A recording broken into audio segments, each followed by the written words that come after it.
Maria and Michael Jones reflect on their father's life. Well, our dad was Sam Jones, who was the president of the Indianapolis Urban League for many, many years. Until he retired, that's the position that he held here in the community. He was a tireless advocate for African Americans and poor and disenfranchised people in general, working in the areas of education, housing, making sure that doors were open for all people equally. He's the person who checked our homework, who drove us to school every day, that we went on vacation with, and how he had time to do it all is a source of continual amazement. Dad had acute myelogenous leukemia, AML, and he had one of the most aggressive at the time that there was.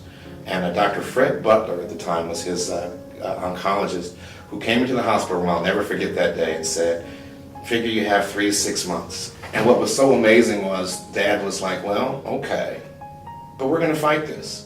And we had 3.5 years when the prognosis was 3 to 6 months.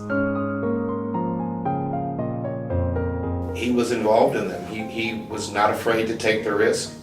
I think he was aware of his own mortality. He knew that this was not good. But he also understood that what he was able to do might make something better for somebody else. He was engaged to the very end, literally, and wanted to do everything humanly possible to advance science. Being a person of faith and a pastor, I got connections with local churches down there.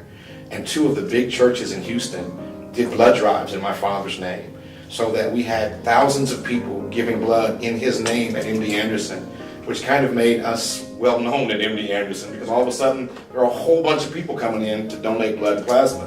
And hopefully, because of Dad's illness and our relationships with people, we were able to help a whole bunch of other people too. Almost all of his fraternal groups that he was involved with here in Indianapolis started the same type of blood donation. For me, the greatest thing I was able to do was to give. I could give my blood and my plasma every week, because I always gave blood, but I'd never given plasma before. I didn't know what it took, and I didn't realize it. And then I realized how life-saving that is. I will never not be a blood donor again after seeing and learning what I learned in the process, because blood donation saves. It just literally saves and extends life.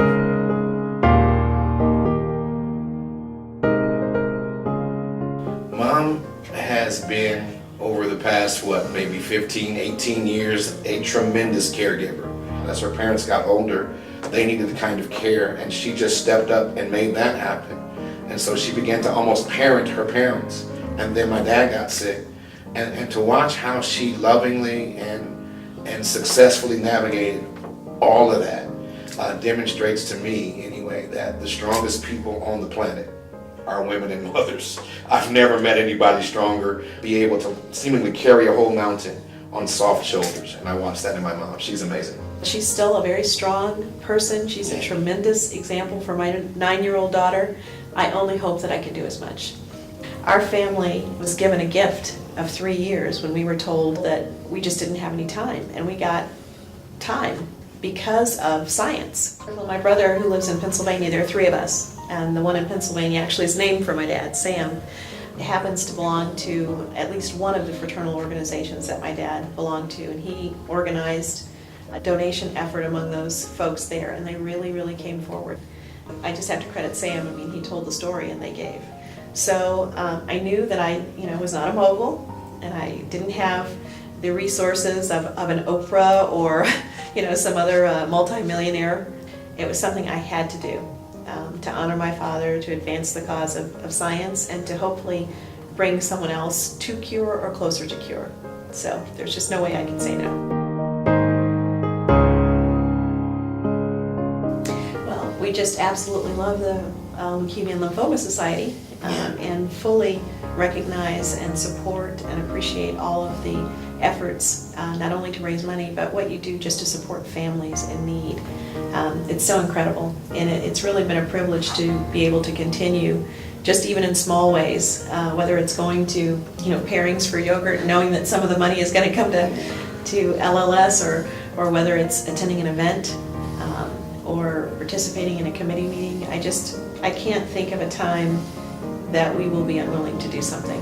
And having a support system is one of the most important things. If someone in your family or in your circle is diagnosed, cancer is not a solo disease. Everybody connected to that person goes through some of it with them. And groups like LLS give you support so that you know you're not the only one, you're not the first one, you're not the last one, and you're not alone.